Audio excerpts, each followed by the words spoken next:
no te pierdas detalle que la Reconquista es muy importante, ¿eh? No solamente por el hecho en sí, que es echar a los moros de España, sino por cómo se consiguió y el trabajo que costó. En tiempo fueron 700 años, pero costó un trabajo enorme. Don Pelayo hizo lo más importante, que es plantar cara y empezar. Pero bueno, durante ese tiempo, durante ese tiempo, claro, los moros iban a lo suyo, a conquistar. Los moros tuvieron un soldado impresionante que era Almanzor. Eso era un fenómeno. Debía serlo, vamos, no lo sé. Entonces Almanzor llegó con los soldados estos árabes hasta Santiago de Compostela. No arrasó la iglesia, pero sí se llevó todas las campanas. Y además las hizo transportar a hombros de cautivos cristianos desde Santiago de Compostela hasta Córdoba. No te puedo imaginar, claro, la mitad de los cristianos esclavos murieron por el camino, porque con lo que pesaban las campanas y todo esto. Pero bueno, ese era Almanzor. Un pintor estupendo, que se llama Zurbarán, que pintó monjes, pero sin embargo, una noche de verano se le ocurrió imaginarse cómo sería o cómo hubiera sido Zurbarán y pintó un cuadro precioso. Yo no sé si se le parece o no, porque no conocía a ninguno de los dos, pero ahí está el cuadro de Zurbarán, que en mis libros te lo he puesto para que veas qué cuadro más bonito. Bueno, ese fue el guerrero más importante en todo el tiempo que tuvieron los árabes en España. Pero por el lado cristiano hubo mucho. Lo que pasa es que por el lado cristiano hubo mucho, y por eso se tardó tanto tiempo en la Reconquista, porque los cristianos tenían muchos reinos. Estaba el rey de León, el reino de Castilla, el reino de Navarra, el condado de Barcelona, y entonces todos estos, en vez de ponerse de acuerdo y decir juntarse, vamos a echar a los moros, pues estaban entre ellos peleándose continuamente. Era un desastre, un auténtico desastre. Pero sí, hubo un soldado extraordinario que se llamaba Rodrigo Díaz de Vivar.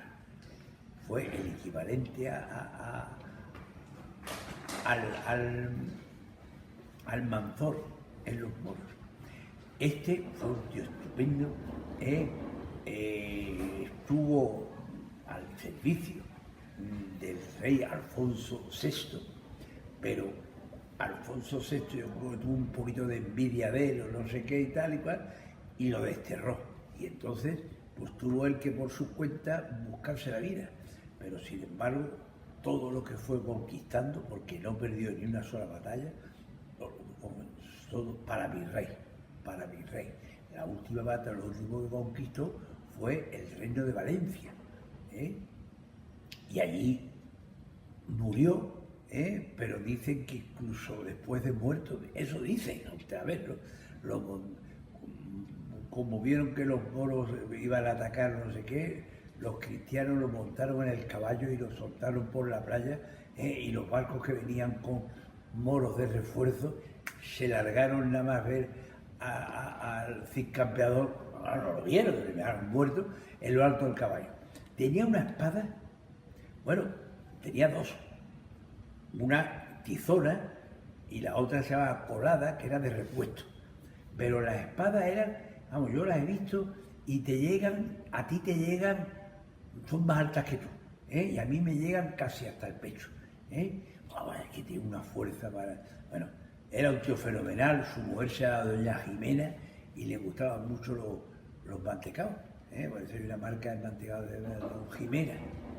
Bueno, eso es lo que pasó como importante durante la Reconquista. Pero entre las guerras que tenían los distintos reyes católicos cristianos entre sí,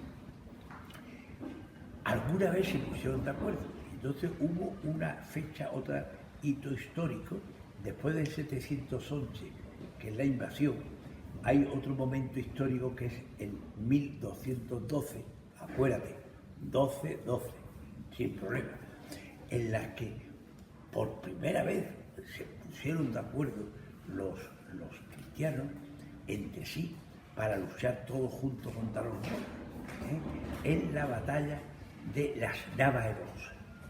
Eso está en Despeñaperros. Despeñaperros es una zona de roca donde se despeñaban a los perros para que tenían rabia, para que no mordieran por ahí y hicieran estragos. Entonces es una zona muy difícil que separa realmente Andalucía del norte de España. Entonces ahí le plantaron cara y ya digo que fueron todos los reyes cristianos prácticamente, pero capitaneados por Alfonso VIII. Alfonso VIII, el de las Navas. Entonces Alfonso VIII se vio, antes de hablarte de la batalla, bueno, te voy a contar primero de la batalla y después te cuento lo de su vida particular. Entonces llegaron los ejércitos todos juntos a las montañas, pero claro, el rey moro, que se llama Miramamolín, no te olvides, Miramamolín, había llegado antes y estaba en lo alto de la montaña, con lo cual veía todo y divisaba por dónde venía. Entonces, claro, los cristianos dijeron, ¿qué vamos a hacer aquí? Pues, claro, si está arriba, lo está viendo y además, como echa a correr para abajo, los machaca. Pero entonces estaban buscando cómo ponerse a su altura. Entonces, lo de siempre, hay que rezar.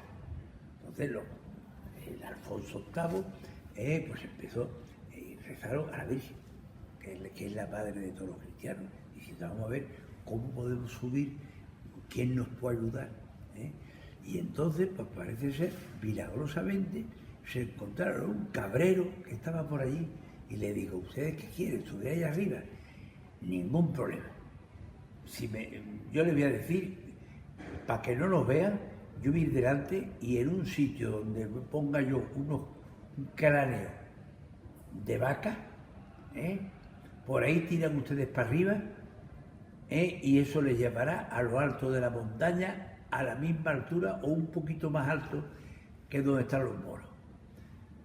Alfonso VIII hizo caso con todas sus huestes, llegaron allí, y efectivamente en un atajo del camino estaba el cráneo de la vaca, tiraron para arriba y subieron. Entonces, estando ya a la altura de los moros, atacaron a Miramamolín. Bueno, Miramamolín tenía el tío una tienda de campaña. Hay un museo ahora donde tienen restos de la tienda de campaña, una maravilla. Pero además la tienda de campaña estaba rodeado de esclavos negros que los tenían con cadenas cogidos unos a otros para que no echaran a correr. Y había 7 círculos a la tienda de campaña con los esclavos estos. Bueno, pues asaltaron, rompieron las cadenas. Para romperlas tuvieron que luchar mucho, y derrotaron a Miramamolín. Claro, desde entonces ya esa línea, o sea, ese sitio marcó la línea en que ya los moros estaban para abajo y no se le ocurría a ninguno tirar para arriba. Ya para arriba que está Toledo y todo el norte de España. Por eso la importancia de la batalla de las Navas de Tolosa. Al terminar la batalla estuvieron buscando al tío para darle las gracias al cabrero. Y no sé si lo encontraron, dijeron misa para dar gracias a Dios, y mucho más adelante un descendiente de un tal Alvar Cabeza de Vaca, ya te lo contaré, porque fue el que descubrió gran parte del norte de América, haciendo un recorrido a lo largo de 11 años. ¿Cuántos kilómetros? Eso es otra cosa. Ahora te voy a contar una cosa curiosísima, una anécdota curiosa del rey Alfonso VIII. Alfonso VIII, que es el que capitoneó las huestes que ganaron a Miramamolín y a los moros en las Navas de Tolosa, y desde entonces ya no subió ninguno para arriba. este no era un fenómeno. Estaba casado con Leonor de Plantagenet. Atento, Plantagenet es una saga de los reyes ingleses, nada menos que Enrique II de Plantagenet, el rey inglés, que estaba casado con Leonor de Aquitania. Leonor de Aquitania es una señora que merece un respeto imponente. Yo le tengo un gran afecto. No la conocí en persona, porque aunque yo soy mayor, ella es mucho mayor que yo. Ella no está en cuenta que te estoy hablando del año 1100 y pico. Entonces, esta Leonor de Aquitania es una señora que estuvo casada primero con el rey Luis VII de Francia. Y tuvo 2 hijos con él tan ricamente. Le acompañó en una de las cruzadas a Jerusalén, que también hay que tener fuerza para una mujer meterse a Jerusalén, pero parece ser que el tal francés le salió un poquito rara. Entonces ella, pues ni corta ni perezosa, una mujer fuerte, una feminista, pero en el buen sentido de la palabra, pues se fue directamente a hablar con el Papa y le dijo al Papa: mire usted, santidad, me pasa esto, esto y esto, y con mi marido tal y cual, y el Papa vería sus motivos razonables y le dijo: tu matrimonio es nulo, que quiere decir como si no se hubiera existido, nada de separación, nulo. Entonces ya se pudo casar, y entonces fue después cuando se casó con Juan II de Plantagenet, el rey de Inglaterra. Este era un pájaro de mucho cuidado, la tuvo 10 años encerrada en un castillo, pero a pesar de eso tuvo con ella 8 hijos, con lo cual la tal Leonor de Aquitania tuvo 10 hijos en total, 2 con el rey de Inglaterra y 8 con el, 2 con el rey de Francia y 8 con el rey de Inglaterra. Bueno, y una hija suya, que a lo que vamos, Leonor de Plantagenet, es la que estaba casada con Alfonso VIII. Nava de Tolosa. Nava de Tolosa y tal y cual. Y entonces, una de sus hijas, Alfonso VIII, quieren casarla con el rey de Francia. Y entonces, a ver cuál. Como entonces los padres eran los que decidían el asunto, a ver cuál mandamos, qué hacemos, esto y lo otro, se entera Leonor de Aquitania, que estaba en Londres, y dice: un momento, yo, que soy la jefa de la casa, soy la que tengo que decidir esto. Y con 80 años se vino desde Londres hasta Burgos para inspeccionar ocularmente a las hijas de Alfonso VIII y de Leonor de Plantagenet para decidir cuál iba a ser la que entregarían como reina al rey de Francia, como esposa.